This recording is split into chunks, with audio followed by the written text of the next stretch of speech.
Hi, everyone. I'm not sure if anybody's familiar with this internet meme, but in the United States, this is pretty popular. The title of my presentation today is called "It's a Trap," which is not about Nexon. It's about the pitfalls that you can fall into the video games industry and how to invest in the video games industry without getting blown up like the Death Star. You know, at a conference like this, you'd expect someone like me or another CEO to tell you in a very direct manner why our company's future is very bright. And in the last 20 years, though, of buying and selling video game companies, I found that the things that most investors want to talk about and hear me talk about are almost never the things that a great video game company really believes is important. And if you don't believe me, just think back 2 years ago to VR. 2 years ago, most reporters, analysts, and investors wanted to talk to me and every other video game company CEO about VR. Why? Because there were many billions of dollars being invested by the most articulate people, such as VCs and Facebook and so on. And it turned out that nonetheless, it was a financial train wreck for just about everybody involved, unless you were in the business of selling your VR company and you were lucky to get out before it all came crashing down. A few years before that, when I was leading Nexon's IPO, almost every investor I met with wanted to know what our Facebook strategy was, because everybody knew that Facebook was the future of online games. This was around 2010, 2011. Guess what? That was mostly a bust as well. So I've come to believe that there's a huge mismatch between the mental models of the best video game insiders and the best investors. The mismatch in mental models led to a mismatch in prices, and this is endemic. And this is a very big trap for you as an investor. In most cases, the people pitching you are not lying. They really believe what they're talking about. But the herd mentality and the resulting stampede can pressure you to suspend good judgment and go along with the pack. And when that happens, you're going to get hurt. So let's have some fun with this. We've got very limited time today, so I'm going to move pretty quickly. But let's spend a few minutes ridiculing the dumb money in games. And we'll do this to highlight what you should really focus on instead. Now, to make this more meaningful, let's invent a fictional character. This is not a real person, this is just a model. But let's call him Lance. Lance is the hotshot young media investor, and he's picked up the video games industry. He's made a lot of money elsewhere in media, following the big media companies like Time Warner and Sony and, of course, Disney. And he's been looking a long time for the next great game company, and he thinks he's found it. I'm not sure how many people, are many people in this room from the United States? No? Okay. One person in this room might get this joke. But the games he's really excited about is called Bloodbath and Beyond, which is a new survival shooter game where you have to survive in a large domestic merchandise store using only the goods in the store. He's been hearing about the development for months, and he's really excited. By the way, this is not a real game, and any resemblance to a real game is purely coincidental. I thought the joke was funny, but I'm from the United States. So. Now, he's been talking to the publisher, and the game seems to nail all the key things that he knows are important about video games. It's mobile, and everybody knows that the world is going to mobile. The developer's previous app was ranked high on the app stores. The game has been developed by a big game company with a lot of resources in time for Christmas, and it looks beautiful. It has cinematic graphics and sound. It has loot boxes, and they have a strategy for monetizing heavily. They spend huge amounts of money on marketing, so it's sure to make a big splash. And most importantly, they have an esports strategy, and they plan to license out franchises to esports teams. Lance gets invited to the giant opening night, and there are a lot of celebrities there. This helps him convince him that the big new game has a whole lot of buzz. As a result of all this, the new game is the talk of the industry. Everyone is excited. The game launches, and the early returns are great. You can see the one with the orange box with the little blood thing there. That's Bloodbath and Beyond. The next day, Lance sees it doing well in the app charts. Lance is sold. He buys the stock because he can see the game's success in the app charts with his own two eyes. And he knows it'll do well financially because they have a big monetization strategy. But after 3 weeks, the game is dropped in the App Store rankings and keeps on dropping. More importantly, 3 months later, the financials of the company come out, and he sees the company has lost a lot of money. He cannot figure out what went wrong. Turns out Lance was the dumb money. His crime was to fall for the typical cliches of the video games industry, the ones that are repeated over and over again in and around the games business. His beloved game got checked a lot of boxes, but those checked boxes led him to disaster.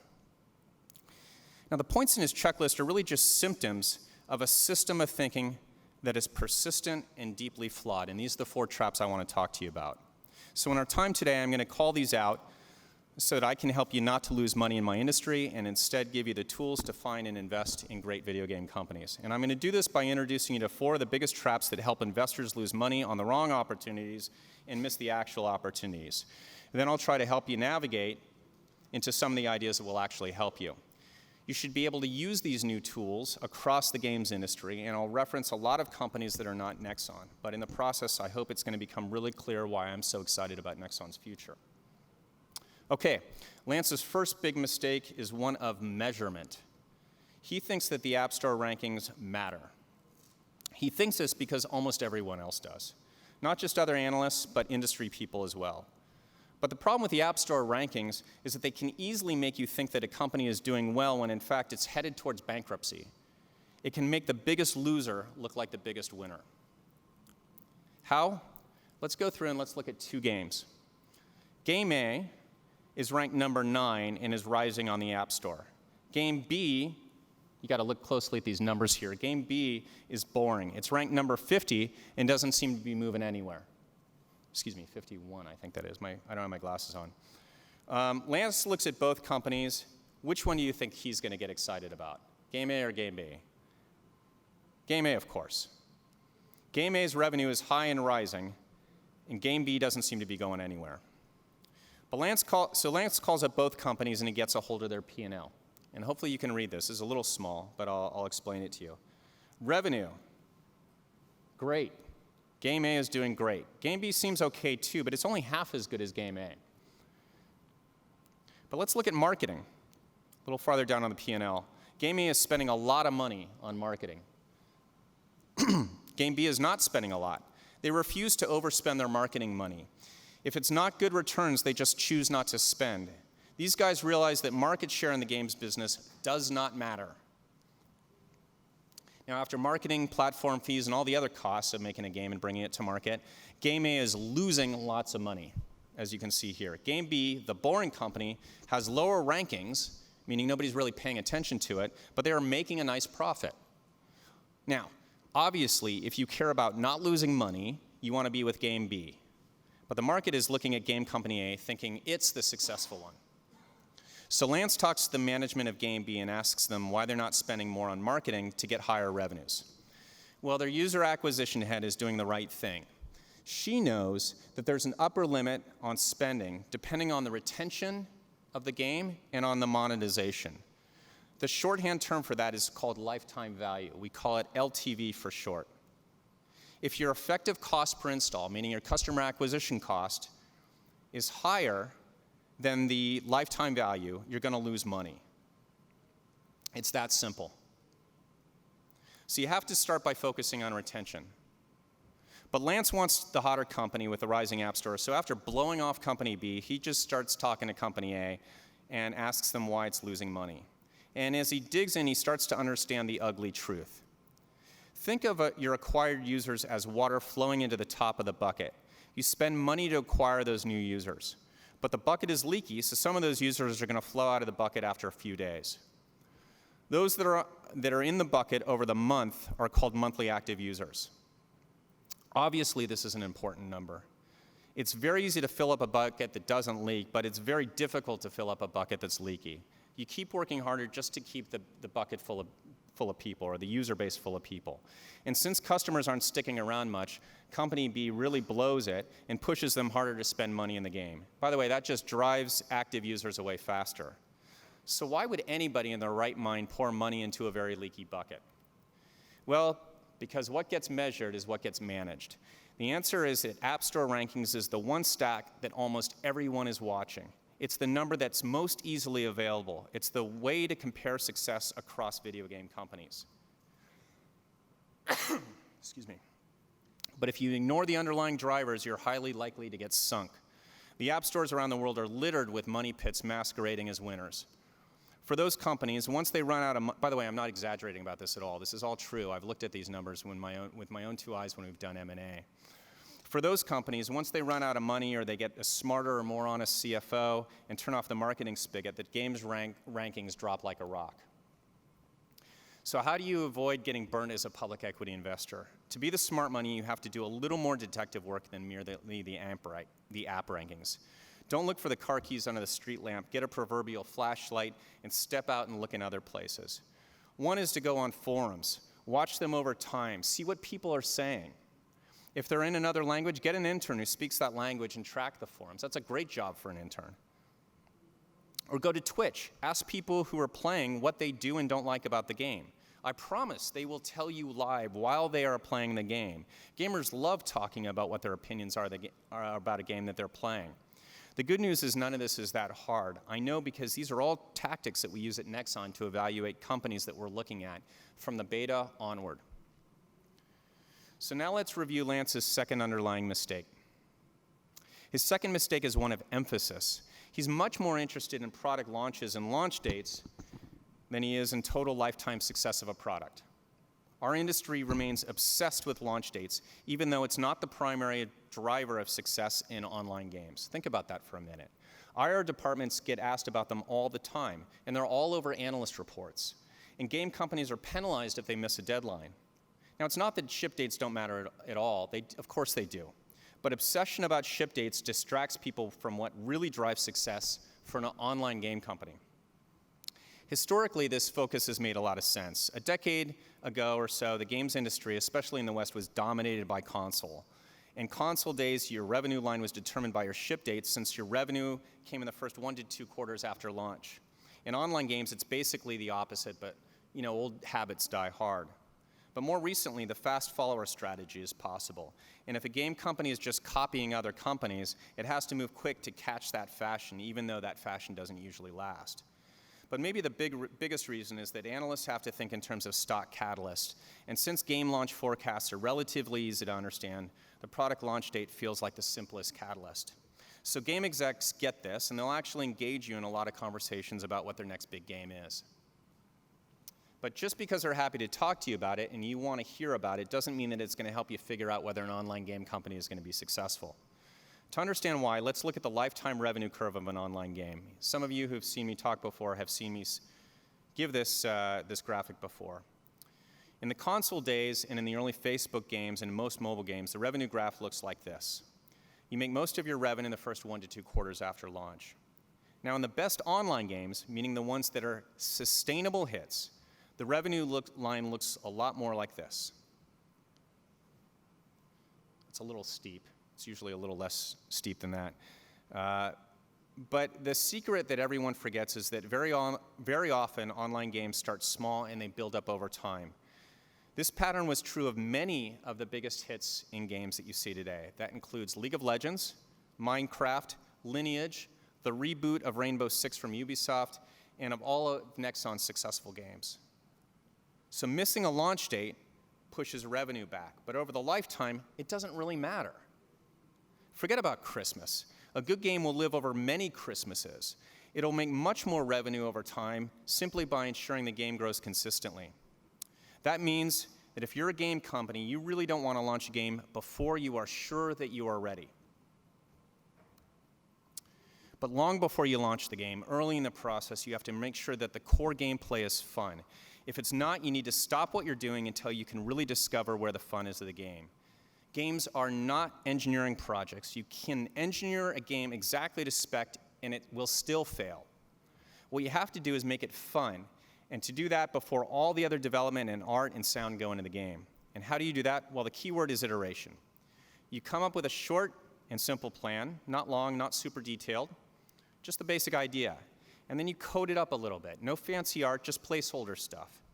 And then you test it, both for fun and for bugs.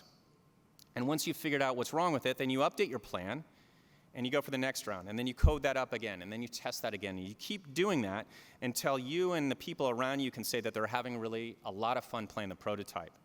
You don't stop until you're really sure. And then, once you're sure, you start building out all the art and all the core technologies of the game. And when you start, you don't know how long this process will take. When you're iterating, you don't quite know when it's going to get to that part where it's fun. So, if you hear that a game company has slipped a product, depending on what they tell you, you may want to get more bullish about the company. It may mean that they're making a highly intelligent decision. Lance should have asked about development. What was their beta test cycle like? Who was in it? What was their content plan for the new items to put in the game? Again, this is information that's often overlooked, but it's available if you do a little digging. What I'm really suggesting is you should get closer to the user experience. Forget most of everything else that people are talking about around games. It'll be a much better guide to focus on the user experience than almost anything else. Users decide whether they will keep playing a game or not. Okay. Lance's third underlying mistake is to accept that there are two tiers of video game companies, the big ones who have scale to survive and those that don't have the scale. His belief in Bloodbath and Beyond stemmed in part from the big development spend and the big marketing spend. This belief system is all over the video games industry. People look at the launches of the biggest game companies, the biggest games, with their AAA development budgets of $100 million or more, and their AAA marketing budgets of $100 million or more, and they think that there's no way a smaller companies can survive. They say that technology costs are skyrocketing for cinematic graphics, and they say that marketing costs in the app stores and all around the internet are skyrocketing. So Lance believes this bias at face value. He doesn't question it, and he tells himself that no company would be able to win, that the only way to win is by outspending other companies. Now, on one level, this way of thinking resonates.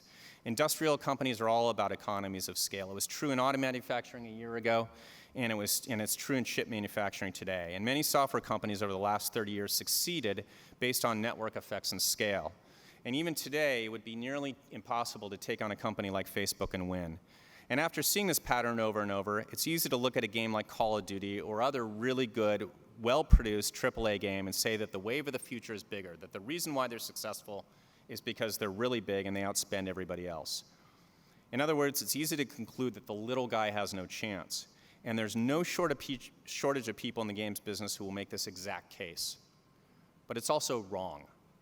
And if you use it as your guide, you're going to miss the truly big opportunities in the games business. What matters in our business is sustainability. And what makes a sustainable hit? Well, it turns out that all the biggest, the most sustainable franchises in the game business had two things in common when they launched. One is that they were incredibly fun to play. The other is that they were very different from what came before. It's not that complicated. Not the amount of development spend, not the amount of marketing, certainly not the graphics fidelity. The games on this page, every one of which is a giant in our industry, had low development spend, low marketing spend, and low graphics fidelity. Minecraft was made by one guy. League of Legends was made by an extremely small team led by two kids who were just fresh out of college. PUBG had a small team led by, PUBG stands for PlayerUnknown's Battlegrounds. The leader of that, his nickname is literally PlayerUnknown. His nickname is Unknown. Sadly, most of our industry has a surprisingly hard time dealing with innovation, so they love to make copycat games and they call it fast follower, but that's a story for a different day. As I wrote this page in my presentation, this was the list of the top games being watched that day on Twitch. You notice that only 4 out of the 15 that are on this page, Overwatch, Sea of Thieves, World of Warcraft, and GTA 5 could reasonably be called AAA, meaning over $100 million in dev spend and over $100 million in marketing spend. These are not anomalies, and there is no trend in the direction of higher budget games being successful. There's not a trend in that direction. Now, why would this be? Much more important than graphics or marketing spend is whether you have a really great game experience that's really unique. One way to think about this is through the concept of flow. If you want to give a great, I'm not sure if you can read these, that's challenge on the y-axis and skill on the x-axis.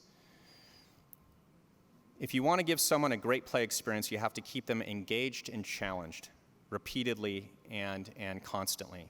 If they're really good at the game and the game is not that hard, they'll get bored and they're going to leave. Skill level high, challenge low. And if the game is really hard and they're not that good, they're going to get frustrated and they will leave the game.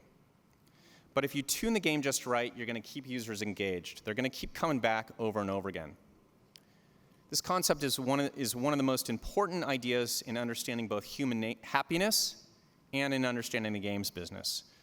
So games are about delivering experiences that are fun, that keep you coming back. If it's not fun, it simply doesn't matter how much money the developer spent making and marketing it. People will not play it. It's not like chip development. You can't throw money at it. There is no direct causal link between money spent and fun. Now, if this is true, why isn't there more innovation in the games business? Think about that for a second. A lot of game companies will talk to you about their fast follower strategy. A lot of companies will say they're innovative, but when you see their products, they're not that innovative. Because making games is really, really hard. It's really lonely. If you put out a game and it doesn't succeed, you are really going to get ridiculed by your peers, your bosses, and by your fans. And sadly, our industry is known for being especially brutal on its developers. The industry is ruthless about people who try to do something new and fail. It bullies them. So for a lot of developers, every instinct you have tells you to follow the crowd and do what's proven to be successful. Now, for you, the investor, if you want a meaningful way to divide the industry instead of big versus small, forget about big versus small. As an investor, the proper classification is between those that are willing to be creative and those that are not willing to be creative. The not innovative ones are copying the others around them. They're doing the same old thing. They live for the red oceans because they think that lowers risk. They may generate revenue in the short term, but they rarely have staying power. It's the innovative ones that have the chance of breaking out, and if they do, they get the market leadership position in a new category. These are the ones that you want to find because they are the ones that are going to make you money. So in your investment review, you should filter out for whether the company is truly able to innovate. Are they willing to risk ridicule? Do they have the competency to pull off their creative ideas? Are they putting their development dollars to new ideas? Or are they just rehashing the same ideas but with expensive graphics or in some other way simply imitating the companies around them? Now, hopefully a picture is emerging in your mind of the underlying logic of the industry that's enabling you to smartly invest and make money. Not what everyone is saying, but what's really going on. But that's not what's happening for our friend Lance. Lance is really frustrated because he did exactly what everyone told him, but he's still losing money. Buying into the industry's cliches caused him to bet on the wrong company. But after losing money, the last thing he's going to do is blame himself and his own lack of understanding. No, what he's going to do is blame the industry. But he's not going to say, hey, I'm angry because I lost money following the crowd. He's going to say something more intelligent sounding like, the industry had a good run recently, but its best days are behind it. Or he'll say the big game company stocks have really run up and they've gotten ahead of themselves. And he's going to find a very receptive audience to this argument as well, because most people say the games industry as it exists today. They look at that the stocks that have gone up in the big red ocean markets like first-person shooters, and their image of tomorrow isn't much different from what today is. Now, if you believe this line of thinking, you'll miss out on what is likely to be the most dramatic and fundamental inflection point in the media business in our lifetimes. And it's not just a giant business inflection point, it's also a major cultural inflection point around the world. And this spells opportunity for you as an investor who can see clearly. To help you understand, let's briefly remember that inventions in consumer media in the past, 500 years or so, have changed the course of culture and of history, and that massive industries are built on these inventions. From the dawn of mankind, people have been telling stories to each other. Everyone loves a good story, and they always have. The printing press brought an unlimited supply of stories to the masses so that they could speak to this fundamental need. Everyone also loves music. Recording technology brought that to the masses. Portable stories in the form of books, portable music in the form of recording media directly addressed universal human needs, and as a result had massive impact on society, and in the process built multiple new industries. Now, the revolution in media today is arguably just as fundamental. If you haven't noticed, consumer media has gone from a wholly one-way experience to an interactive experience. All entertainment used to be controlled by a few broadcasters and publishing houses and radio stations. They had giant capex and fed you a stream of what they decided, and they certainly wouldn't enable customers to interact with their media. Today, everyone, especially young people, expect to interact with their media and to have it with them at all times. A whole generation coming up now can't even imagine a world without interactive media. What's going on? Interactive, being social, talking with others, sharing with them. This is a fundamental human need. Online games are all about interactivity. Now, the second central insight of online games is that humans love to be challenged. That's why we humans invented games. Games like golf or tennis or Monopoly or chess, we love to play them with each other. Interacting with others and being challenged create some of the most engaging and meaningful experiences humans can have. But they were largely ignored by big media who thought we should all just sit back and be passive and consume what someone else made for us. Now, about 40 years ago, video game developers started with some rudimentary technology and a small target audience, mostly of kids, like me. And during that time, game developers have been refining how they address the fundamental human needs of interacting and challenging with each other. Everybody knows what this game is, right? Okay. And as the technology got better, so did the underlying techniques enabling people to interact with each other through challenges. In a game like MapleStory 2, we're delivering something more than what it looks like on the surface. The people who play games like this are deeply involved in the fiction of the world, so it's meaningful to them. They're given clear objectives. They get immediate feedback regarding those objectives. They are usually either cooperating or competing with thousands of other players in the same game world at the same time.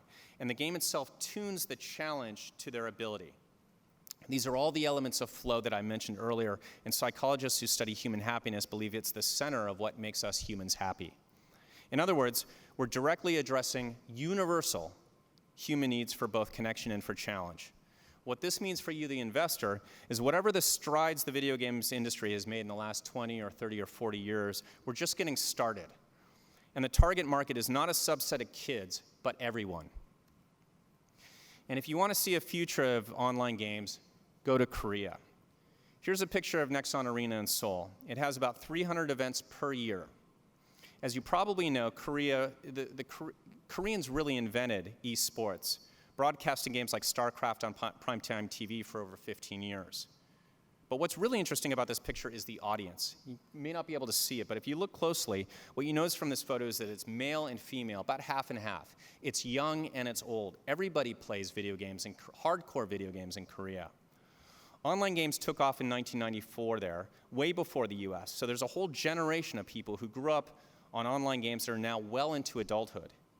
So while a lot of Western analysts like Lance see online games as still targeting a relatively niche age group or gender of people, people in Korea and China think of it as utterly mainstream.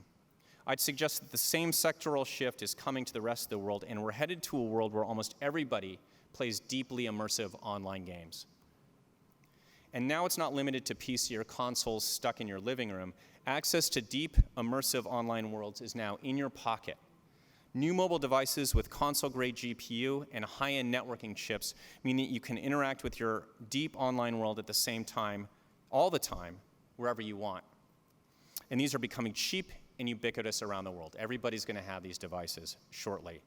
This takes the demographic shift I talked about in the previous slide and accelerates it greatly. Checking time, are we doing okay? Okay. But more exciting is that the world of games tomorrow is going to look a lot different than people like Lance think about it today. A new generation of thoughtful game developers are breaking out of the standard, rigid genres, and they're aggressively courting new audiences that are now available. For a glimpse of this future, let me use an example from our recent acquisition of Pixelberry in the United States. The game you see here is Choices, and it's definitely not an FPS or an RTS or a card battle kind of game. Think of it as a romance novel crossed with a video game. Instead of reading about somebody else's great romance, you are the main character. You choose how the novel plays out by selecting from a fairly simple on-screen menu. That's very compelling gameplay, and the category is huge. A whole bunch of women who used to read romance novels in the West now play Choices. But a few years ago, this category didn't even exist. Okay, so that's it today. That's pretty exciting as of today. But let's think about where this goes over time. In the future, we can add voice recognition technology, a little AI, and maybe a little bit of AR technology, and the game evolves from a story into a virtual boyfriend or girlfriend. This is not science fiction. These tools are getting very close, and they will fundamentally change games. Okay, so at this point, the games industry is not constrained anymore by technology or even access to customers. It's only constrained by the speed it's willing to innovate. And this is extremely good news to any investor who is long on game companies that are ready and willing to innovate. Meantime, a glib, short-sighted investor like Lance misses all these sociological and technological trends, and so he's basically stuck in the industry as it is today. He's kind of like the fish that can't envision a world outside the fishbowl, and he only sees the game industry for what it is. He can't imagine a different world. He misses both the cultural revolution and the industry that will be much, much bigger than it is today. And it's for all these reasons that I'm so excited about Nexon. While Nexon exhibits almost none of the fashionable trends that our industry obsesses over, it has all the features that really count if you care about sustainable, highly profitable growth. And that's why I tried to buy it 3 times during the decade I ran corporate development at Electronic Arts. I fell in love with Nexon's unfashionable but incredibly consistent growth. The rest of the industry can have their near-term catalysts and their obsession on outspending each other and their genre obsessions. I wanted longevity. Nexon is the #1 company at making a game last and grow for a really long time. We think this boring concept is the most powerful idea in the business of video games. By the way, note that that blip that you see in 2016 is driven entirely by currency since we report our results in Japanese yen. Had we not, or had it been done on a constant currency basis, you'd see that continued smooth upward trend. Our company is headquartered in Japan, and our biggest markets are China and Korea, which for now are ahead of the West and Japan in online games, but we think that this will change very soon, so we're preparing. As you can see, only a quarter of our revenue, depending on the quarter, depending on the year, only about a quarter of our revenues are coming from mobile. A lot of outsiders have tried to tell us that this is a weakness, but we don't think so. As I said before, we see mobile devices turning rapidly into extremely powerful portable PCs, so now they have the power to drive a truly massive online game, as we're doing with Durango. This wasn't even possible 2 years ago. So we are very much of the mind that the industry is moving in our direction towards our strengths.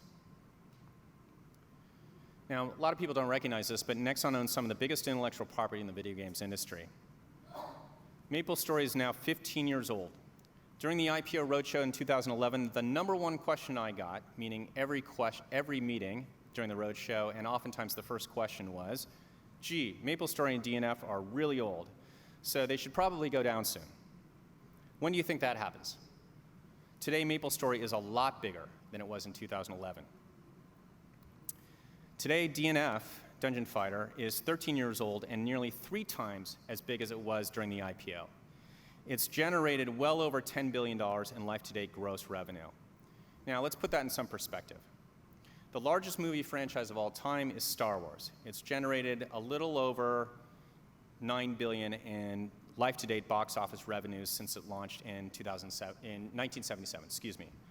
So DNF is several billion bigger and is about a quarter years old. That gives you a sense. Now, I'm comparing box office to gross revenue to get, this excludes things like toys and lunchboxes and those things, but just apples to apples, that gives you a sense for how big DNF is. Now, Dominations is a much younger franchise at only 3 years, but it's generated very consistent revenue that's now exceeded over $150 million. So you can see that why we think this concept of longevity is so powerful, even though it lacks the kind of catalyst that gets other outsiders excited. This sort of annuity-like performance is a lot more like a SaaS model than it is like the typical entertainment business pattern. And we use the cash flows from those existing games to feed the development and creative risk-taking in new games. Today, we have a very large pipeline of games that we're launching on PC and on mobile, some of which are announced and a whole lot of which are not announced. So while we're launching new products, and new products are thought of as catalysts, we're working really hard to make the products we launch last and grow over a really long time, just like the blue line I showed you in an earlier slide. And because we have geographic reach, we can bring our games around the world. As I mentioned, Nexon's biggest markets are Korea and China. Nexon is also very fortunate to have world-class live game operations people around the world who specialize in building games up for many years. And each of our regions will be tested in the coming year due to the big pipeline I mentioned. In Japan, our team is about to launch Overhit, Gigant Shock, followed later by Durango. What makes Japan so interesting is it's never really been an online market before. The PC industry was very, very small because people in Japan usually don't look at the PC as a media consumption device. They consider it an office automation device. But now, finally, deep immersive games are going to be available on mobile phones thanks to the power of those mobile phones. And we think this is going to change the landscape radically in Japan and move it in our direction. Now, as good as our live operations capability is that I mentioned before, we really want to scale it and do that rapidly. And this is why we've gotten very serious about machine learning.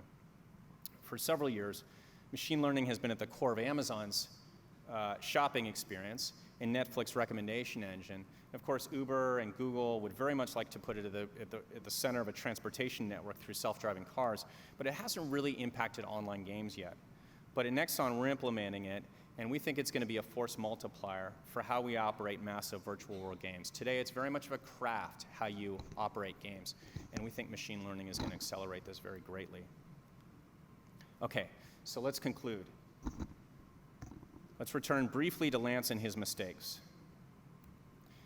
His first mistake is he used simplistic measures of success that mask the underlying data of what really matters.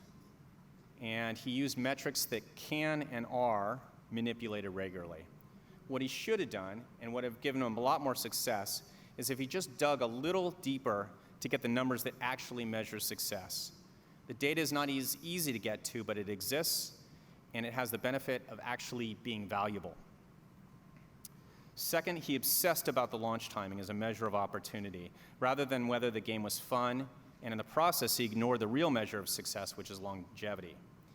Had he focused on the game and whether it was likely to retain users, he would have found a lot of unrecognized gems that would provide growth and cash flow over a long time. Third, he fell into the utterly false dichotomy of big versus small, since that's relevant in other industries. He missed the much more relevant dichotomy for the games business, which is the willingness to take creative risks and versus those that are stuck in the past. And finally, in frustration, he misunderstood where games are really going in the future and concluded that interactive entertainment is not rapidly evolving. Had he instead ignored the current buzzwords and watched more closely the evolution of the games business around the world, he'd recognize that the total addressable market is actually vast and growing and accelerating, thanks to an entirely new generation of media consumers. So while Lance is really our avatar for the dumb money, we should have pity on him, since each of these mistakes have been made by thousands of investors and even industry insiders over the last 10 or more years. And I would suggest to you that learning from Lance's mistakes and doing the opposite would have led you to the best investment opportunities in the games industry of the last 10 to 20 years. Those investment opportunities included Riot, which makes League of Legends, Mojang, which makes Minecraft, and Tencent, among many others. And it would have led you to Nexon's split-adjusted 400, which is where it was sitting exactly 4 years ago. Thanks very much for your time.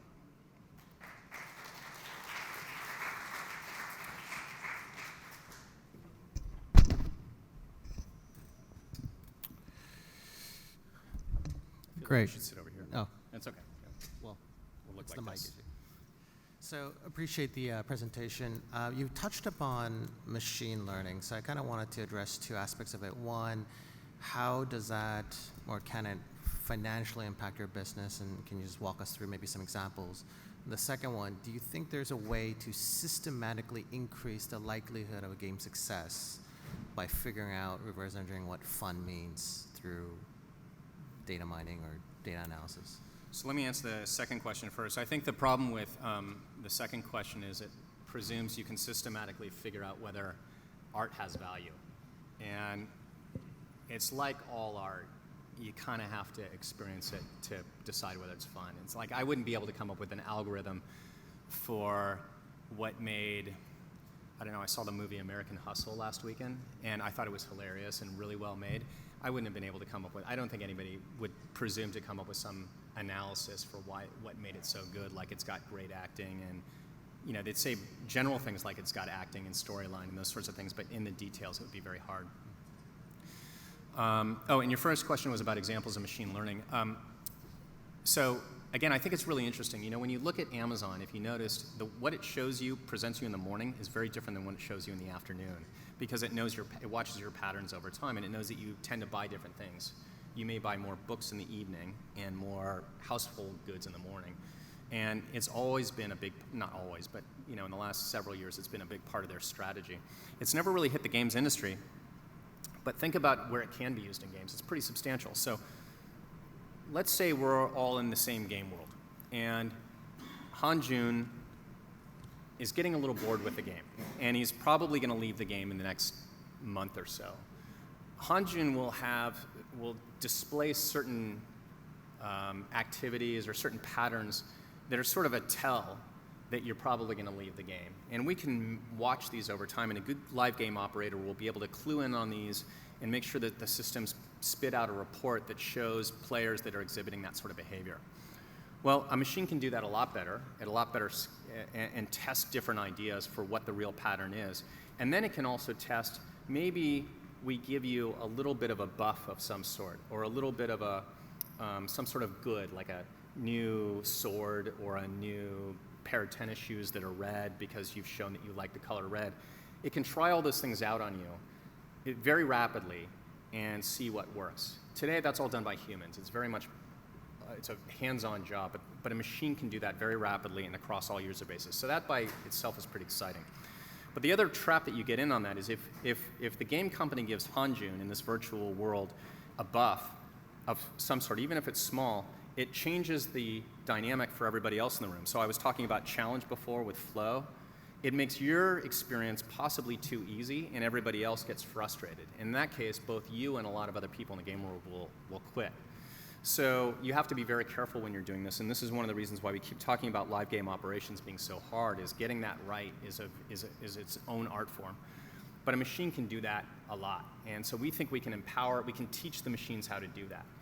But you have to actually know what's going on in the game, and you have to know what to do and what not to do. So you actually, in order to teach a human or a machine anything, like how to drive a car or how to do something, you actually have to know how to drive that car or how to operate that game yourself. So we used to be kind of a lot more careful about talking about machine learning, but we think it's actually pretty hard to teach a machine how to do this stuff, but we can use off-the-shelf tools to accelerate what we already know and bring it around the world. One of my colleagues, every time I talk about video games, asks me about cross-platform strategy. So I know she's in the room, and I know she's going to ask if I don't, so I might as well ask. Cross-platform, it's a buzzword, but at the same time, I think you've touched upon it in the presentation. How do you think about it, and how do you think Nexon's positioned there? Let's see. Well, do you want me to address the buzzword or what we're doing about it?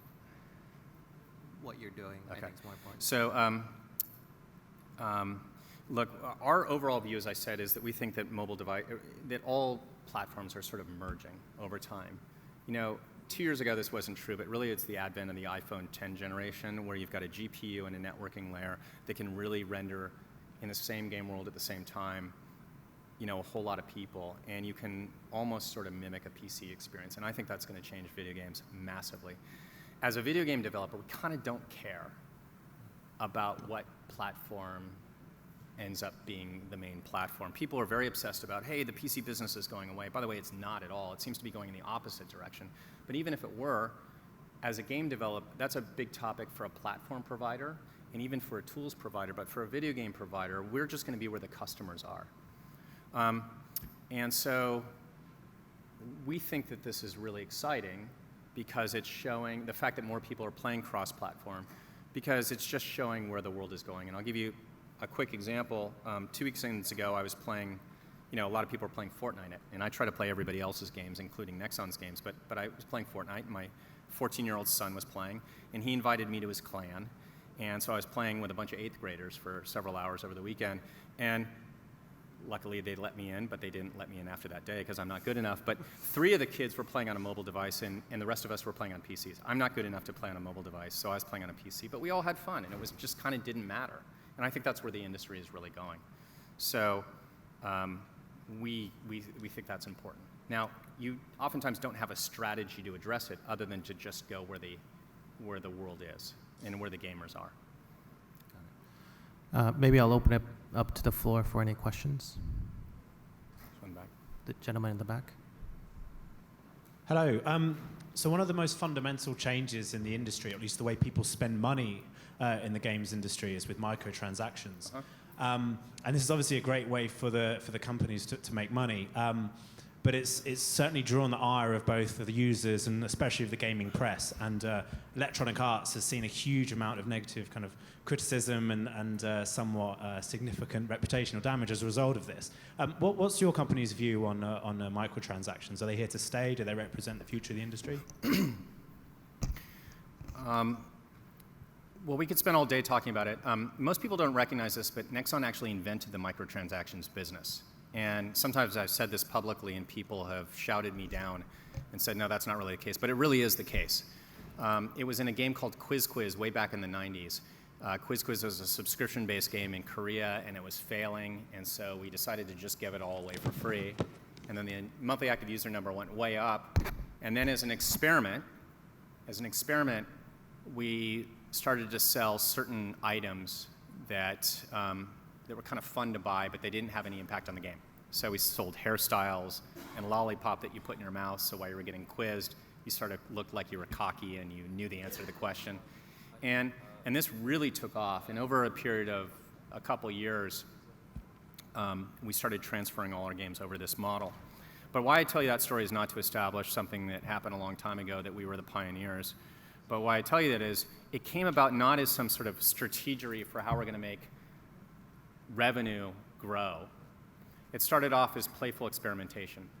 And, you know, I remember talking in 2009 or 2008, 9 or so, with American game company execs, not at EA, but at other companies, startup companies and so on, where they'd say, yeah, when I've heard all about that free-to-play microtransaction thing. That's that really cool strategy to get much more money out of the user than you ever would have gotten them by selling a $40 box. And I would say, actually, I don't think that's the case at all. And they'd say, yeah, I've heard all about it. It's brilliant. It's a brilliant monetization strategy. Well, the problem with that sort of mode of thinking about the importance of microtransactions is that it constantly gets you or tempts the game company to fire up the monetization more and to try to crank the numbers. And I can't speak for Electronic Arts, I was not there when this happened. By the way, every company makes mistakes on this, so I'm a lot more forgiving about what happened with EA than maybe a lot of other people. I think they've been unfairly tarnished on this just because they're so high profile. But what does happen for other companies is they say, oh, my quarter's coming in a little light, I'm going to crank up the monetization. And what does that do? That just annoys the customer because they feel like they're getting gouged, and that's its own problem, but then it also causes people to leave. And so when I talk about longevity, one of the most important things we do is purposely push the monetization down of a game. And we're doing that because we're not trying to make the quarter per se, we're trying to play the long game. We want to make sure that we're still talking about this game in 10 years. And we've done this over and over again in Dungeon Fighter and MapleStory and Mabinogi and all of our biggest games.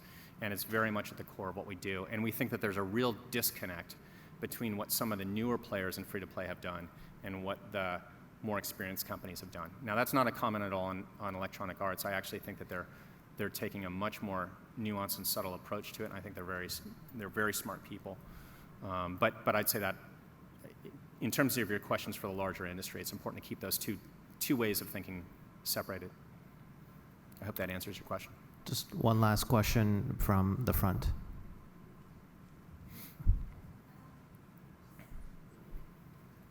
Yeah, back to cross-platform and convergence.